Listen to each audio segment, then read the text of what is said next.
Troubling statistics coming out of our local COVID numbers. One of our research experts says there are now very few ICU beds available.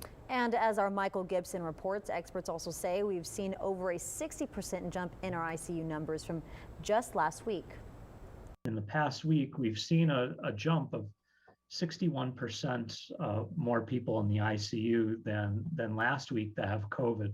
Dr. Chris Bird is with the A&M Corpus Christi informatics and modeling team. The group has been tracking and coming up with all kinds of statistics related to our local COVID numbers. Right now, the ICU situation is definitely in the spotlight.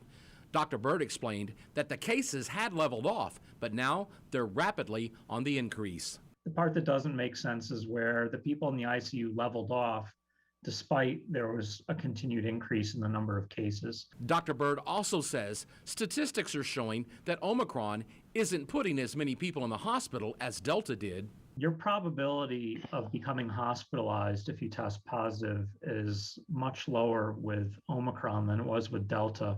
In my model, I'm using that you're basically 1/3 is likely to go to the hospital with Omicron as you were with Delta if you test positive. But once you're in the hospital, Delta and Omicron seem to be equally dangerous.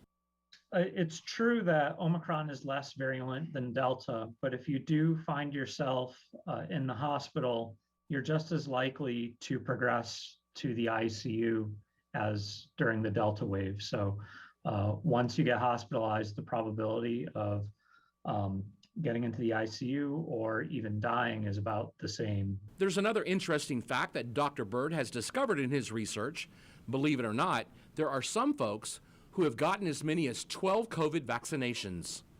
There's people that have had like 12 vaccinations for whatever reason. There's some people that are going out and they're getting vaccinated a lot. It's not a huge proportion of the population, but there's definitely people that fall into this category. Dr. Bird doesn't know why some folks are getting so many vaccinations, but he points out the number of people constantly getting the vaccine are few in number.